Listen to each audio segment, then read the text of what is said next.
All right, so tons of Star Wars news came out this morning and last night.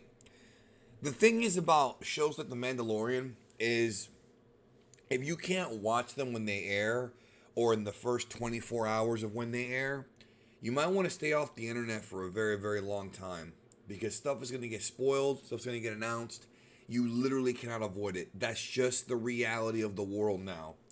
People complain about spoilers all the time, and I did my best in my review when I dropped it on Friday to not tell you what happens in that title and in the thumbnail. And then on Sunday, I did a video about Luke Skywalker, and I saw thumbnails about Luke Skywalker even the first day. I waited like 3 days before I did my Luke Skywalker video. But if you're out there and you're watching any of these shows, whether it be WandaVision, whether it be Loki, you gotta watch them soon or stay off the web. It's just how it is. It's not any one person's fault. The world does not revolve around one person either. Just understand that that's just how it is in this internet culture.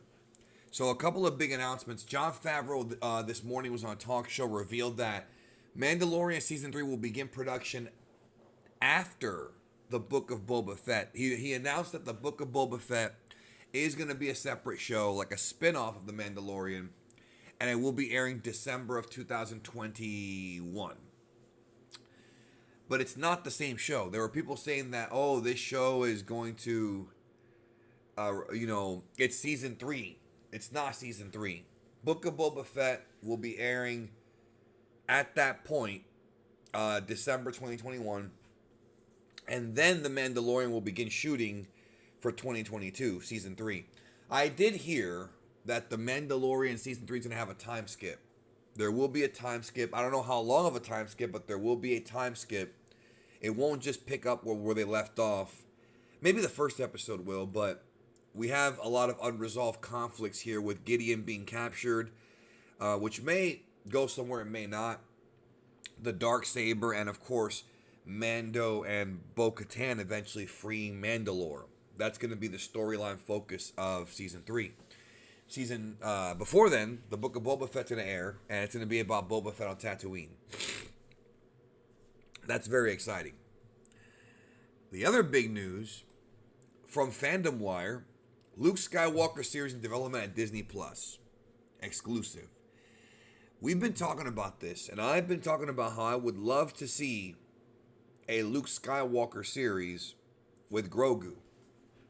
Like Luke Skywalker and his Jedi journeys after Return of the Jedi, what he did, the training temple, beginning his, I guess you could say beginning like the new Jedi Order. What I thought we were going to see in episode 7, 8, and 9, what many of you thought we were going to see in episode 7, 8, and 9, and it's in development, is what it says here in Fandom Wire, which means that, prepping and writing. That means that they have not begun shooting. There's been talk of Sebastian Stan as Luke Skywalker. That's been like that's not anything that's been talking about with this show, like, yet, but it's been a fan rumor that Sebastian Stan, who plays Bucky in the MCU, the Winter Soldier, will be playing Luke Skywalker, but that's just what fans want. That is not confirmed or any of that stuff. But presumably the Luke show will be during the same time period or shortly after season 2 of The Mandalorian. So they might be using the de-aging technology for Mark Hamill. However, if they do an entire show of that, number one, it'll be noticeable. And number two, it might be a bit distracting. And number three, it might be a bit expensive. So it's going to be tricky to see what they do with this. There are obviously ways around it, but it'll be distracting. I personally, if they do pull this off and they make it look at least decent, I've seen some people complain about the CGI of Luke's face, and it definitely is noticeable that his face was not moving a lot, which the technology's not quite there yet, but it is improving. But I feel like if they can pull it off to where it at least looks like how it did on Mandalorian, I'll be okay with it personally because it's Luke. Sorry if I'm sniffling, yo. I just woke up. It's Luke Skywalker, and he is my favorite fictional character. The whole video about it yesterday, about what Luke means to me. And having it be the adventure of Luke kicking ass and taking names the way that we all wanted with that green lightsaber, picked up from where season 2 left off, or wherever they go with it. It might be shortly after, maybe a time skip. This is really what I want. This is really what the fans want. They want to see Luke Skywalker, the hero, the original main character of Star Wars.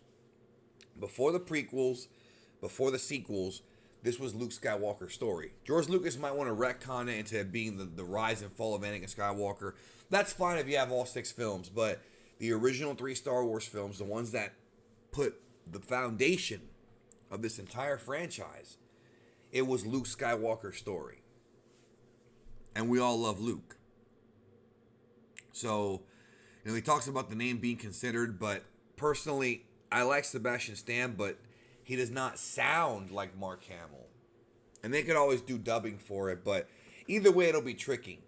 Maybe they could do both. Maybe they could have Mark for some scenes, or they could use the technology to kind of change, like, Sebastian's face. I don't know. I mean, it's tricky. This is why it's in development, because this may not ever come out, but boy, is it going to be really popular if it does.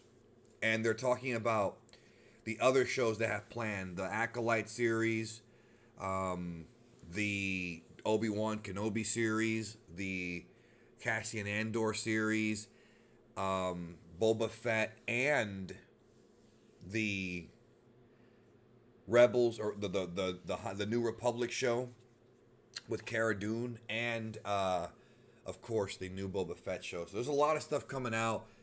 I wouldn't expect the Luke Skywalker story. I wouldn't expect that story to, I wouldn't expect this show anytime soon. This will be a couple years down the road. I really hope Mark Hamill stays healthy so he can do this, because, he is Luke Skywalker. Even if they replace him for the show, he is Luke Skywalker. And he can finally play the Luke that we all wanted to see in the original trilogy. Or in the sequel trilogy, I'm sorry. They're not going to be decanonizing 7, 8, and 9. It's just not going to happen. That is a bullshit story. I've talked about it many times. It's not happening. But what they're going to try to do is at least give us what we wanted prior to episodes 7, 8, and 9. And show Luke as being this hero that we all want. But ultimately, as fans, we can always just ignore the sequel trilogy, which I think a lot of people are going to do. Just ignore it and just pretend like they don't exist. That's the easiest thing to do, yo. Because for a long time, OT fans would pretend the sequel or the prequels didn't exist. Right? It's a pretty simple thing. But they do. But I know that Disney's going to try and stay away from that time period. Like, they're not even going to do stuff for that time period anymore. They're going to be focusing on other time periods, But we'll see. Anyways, I personally am very excited if they do this Luke show, especially if Mark Hamill comes back and they de-age him. I think it'll be a treat to watch. And I'm so happy for Mark getting to play Luke Skywalker, the one that we love, the real Luke. The one that's optimistic and one that inspires people. Anyways, that's going to do it for this video. Thank you for watching. Hope you have a great day, and we'll talk soon.